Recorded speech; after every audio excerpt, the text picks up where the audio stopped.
Eu sou o Dr. Evaldo, cirurgião vascular na Clínica Angioscope, e hoje eu vou trazer para vocês tudo o que vocês precisam saber sobre a microespuma no tratamento de varizes. Como é um procedimento que vem entrando muito em evidência de um tempo para cá, muita fantasia, muita desinformação se criou em cima dela. Então, com esse vídeo eu espero tirar um pouco as dúvidas de vocês, desfazer alguns mitos e reforçar algumas verdades sobre o tratamento dela. Então, vamos lá? Bom, primeira coisa, o que é a microespuma? A microespuma ou espuma densa, vocês vão encontrar de várias maneiras na internet falando sobre isso. Ela nada mais é do que um procedimento onde a gente vai introduzir essa substância dentro do vaso e ela vai acabar secando, vai acabar esclerosando esse vaso, até que com o passar do tempo ele vai desaparecer, que é o que a gente espera do tratamento. A substância utilizada para fazer essa microespuma no Brasil chama-se polidocanol. É uma substância que ela é conhecida já do cirurgião vascular desde a década de 40. Então é um produto bastante antigo já. Só que depois da década de 90, a partir da década de 90, foi desenvolvido um método, que é o método de Tessari, para você confeccionar essa espuma de uma maneira mais efetiva. Então a gente transforma uma substância líquida em espuma através dessa técnica. E qual que é a grande sacada disso? É que você injetando a espuma dentro do vaso, esse ar que tem na espuma vai deslocar o sangue de dentro do vaso e vai ter um contato mais íntimo com aquela parede interna do vaso, que chama-se endotélio. Então isso aumenta muito a eficiência do tratamento. Por isso que a partir da década de 90 até hoje ela foi muito mais utilizada do que anteriormente. Ok? Então vamos lá. Já comentamos sobre o que é a microespuma e qual é o seu mecanismo de ação. E qual que é a indicação da microespuma? Bom, ela tem várias indicações, né? A princípio, a espuma ela pode ser utilizada para qualquer calibre de vaso. Por quê? Porque a gente consegue manipular a concentração dela. Então você tem a espuma na concentração de 0,25% até 3%. Você consegue secar veias num calibre maior que o dedo com a espuma. Então, com relação às indicações dela, a gente pode utilizar a espuma para tratamento de varizes dos membros inferiores, tratamento de malformações venosas, tratamento de doença hemorroidária, tratamento de veia safena, tratamento de úlcera varicosa. Então, a gente tem uma ampla variedade de indicações, né? Logicamente, o importante é você analisar caso a caso, né? Conversar com um especialista, de preferência passar com um especialista que tem experiência com o método, né? Então, essas são as maiores indicações da microespuma. Uma coisa importante a frisar é que muitas vezes durante o procedimento a gente tem que lançar a mão do ultrassom para poder realizar com sucesso o procedimento, dependendo principalmente do tipo de vaso que queira se tratar. Isso a gente chama-se de tratamento com espuma ecoguiada. Então a gente localiza com ultrassom todos aqueles pontos que precisam ser tratados, né? E injeta essa espuma dentro desse vaso. Pode ser vasos mais profundos, paciente safena, assim por diante. Aí depende muito de cada caso. Mas é um procedimento que se torna cada vez mais seguro, porque você, na verdade, visualiza o que você está fazendo com um instrumento chamado ultrassom, ok? Bom, então temos várias indicações para o tratamento com espuma, tá? E vamos comentar um pouquinho agora sobre as contraindicações. Quem não pode fazer espuma, quando que ela não é indicada? De maneira geral, a microespuma é um tratamento extremamente seguro, tá? Com relação à contraindicação, a gente pode dividir essa contraindicação em absoluta ou relativa.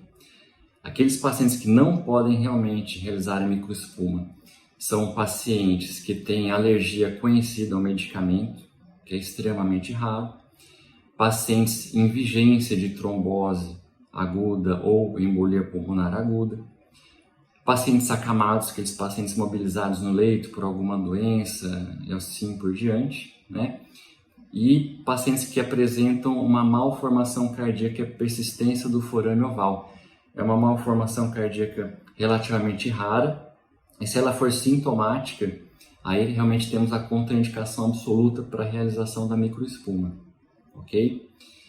E temos também as contraindicações relativas, são aquelas contraindicações onde vai se pesar o risco e o benefício de realizar o procedimento. Algumas delas são pacientes gestantes, pacientes em amamentação, pacientes com câncer, né? Essas são algumas das contraindicações relativas. Pacientes que já tiveram trombose crônica, trombose antiga. Tudo isso deve ser conversado muito bem com o especialista para saber se realmente ela pode ser realizada naquele momento ou pode-se optar por alguma outra alternativa de tratamento. Bem, agora uma parte muito importante da microespuma que todo mundo questiona quando vem ao consultório, né? Quais são as complicações, né? Então a gente recebe muitos pacientes falando que a espuma ela dá embolia, que ela dá trombose, que ela faz isso, faz aquilo. Não é bem assim, gente. Desde que a espuma ela seja realizada com alguém com experiência, casos bem indicados, é um procedimento bastante seguro. Tanto é que ele é realizado em consultório, ele não existe ser realizado em hospital. Se fosse alguma coisa com risco muito grande, ou ele seria realizado num serviço hospitalar, dentro do centro cirúrgico, por exemplo, ou não teria indicação.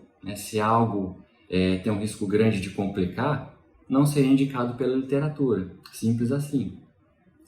Então, desde que a espuma seja realizada por um profissional competente e o caso seja bem indicado, pode ser realizado sim no consultório com uma margem de segurança bastante grande.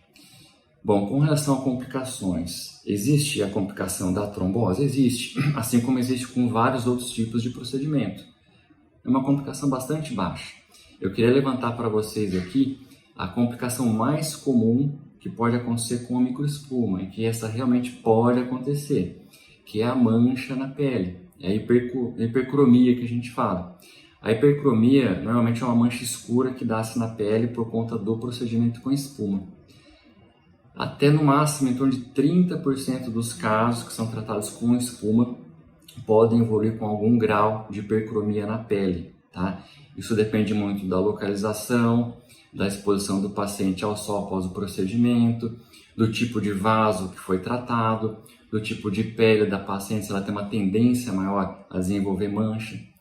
Então, tudo isso é muito importante de ser avaliado durante a consulta com o paciente, né? A gente tem que tentar, na medida do possível, minimizar a chance de ter uma hipercromia na pele, que é uma situação desagradável tanto para a gente quanto para o paciente, né? Agora, você utilizando a técnica correta, a concentração correta do produto, orientando muito bem o paciente, esse risco de manchar a pele diminui. E na grande maioria dos casos, mesmo que forme algum tipo de mancha, ela tende a ser uma mancha transitória. Hoje nós temos vários ácidos no mercado também que podem diminuir essa duração da mancha. Então é uma complicação que ela pode ser sim tratada, tá? Bom, vamos lá. Ok, já falamos sobre o que é espuma, mecanismo de ação, indicações, contraindicações e complicações. E as vantagens, né? Por que fala-se tanto em espuma hoje? Bem, a espuma, com relação às vantagens, às qualidades dela, como eu falei, é um procedimento bastante seguro, ele pode ser realizado em consultório, então a pessoa vem para o consultório, não exige anestesia, não tem corte, não tem sangramento, ela entra andando, entra acordada, sai andando, sai acordada. Então você tem um método bastante simples e minimamente invasivo de tratamento. É um procedimento seguro também, porque ela pode ser ecoguiada, como eu disse, ela pode ser guiada por ultrassom, o que traz mais segurança para o profissional ainda.